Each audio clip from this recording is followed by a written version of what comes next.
2024 SGLG Award muling natanggap ng lalawigan ng South Cotabato. 2,000 katao nakatanggap ng AICS program sa lungsod ng General Santos. At Barangay EJC Montilla panalo sa Barco Award, habang ang Barangay San Emanuel nakuha naman ang Kalinisan Award. Yan ang ulo ng mga balita sa Soxygen Headliners.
Magandang araw, South Central Mindanao.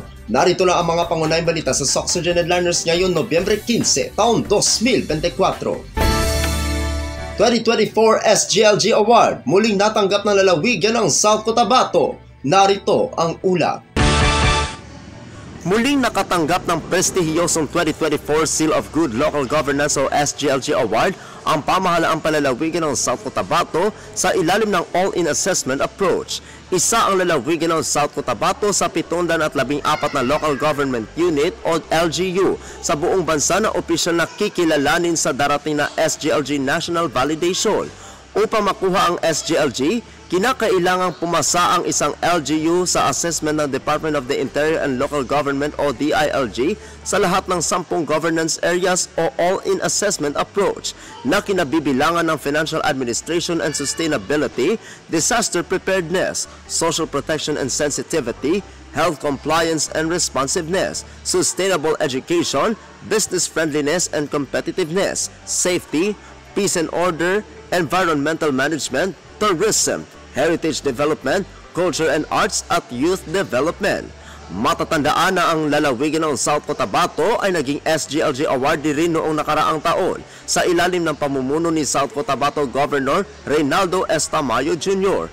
Ang Seal of Good Local Governance o SGLG ay isang parangal sa katapatan at kahusayan ng isang LGU sa buong Pilipinas na nagbibigay pugay sa integridad, mahusay na pagganap at pamamahala upang magsustento ng patuloy na pagbabago at kaunlaran sa buong bansa.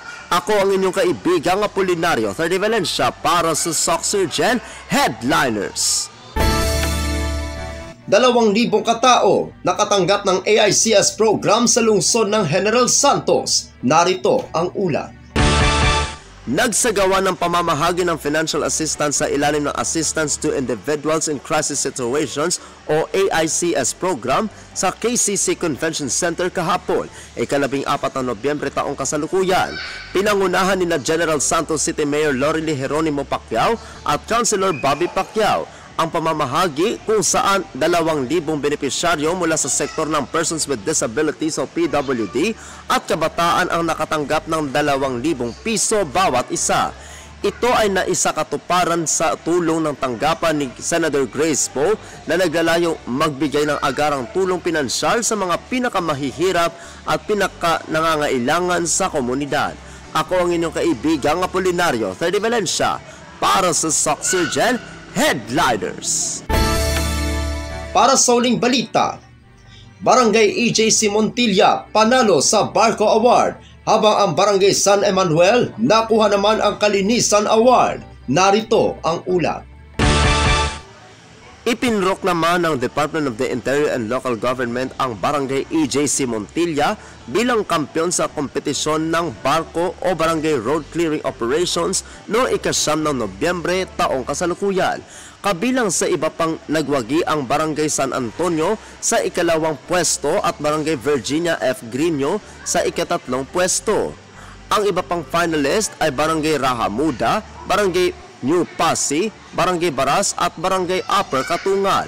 Sa kabilang banda, ang Barangay San Emanuel ang nanguna sa Kalinisan Day Award na sinundan ng Barangay Baras sa pangalawang pwesto at Barangay Upper Katungal sa ikatlong pwesto.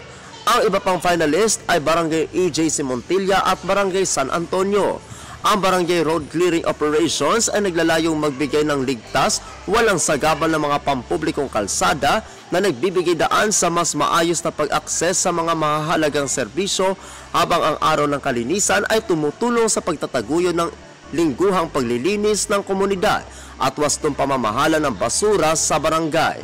Ako ang inyong kaibigang Apolinario Freddy Valencia para sa Soxurgen Headliners.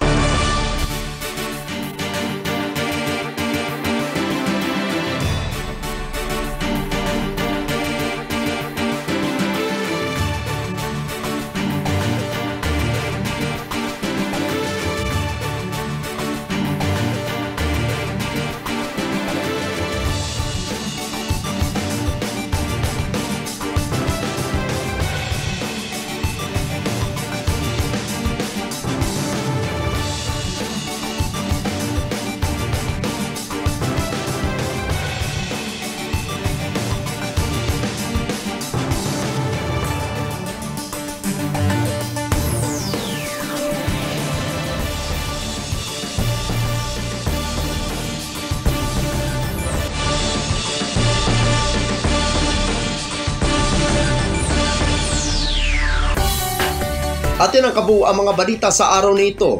Mga balitang kailangan ninyong malaman, balitang walang kinakampihan, balitang totoo, balitang may dalang aral at inspirasyon. Ito ang Soxurgen Headliners. Hanggang bukas, maraming salamat at magandang araw, kaibigan.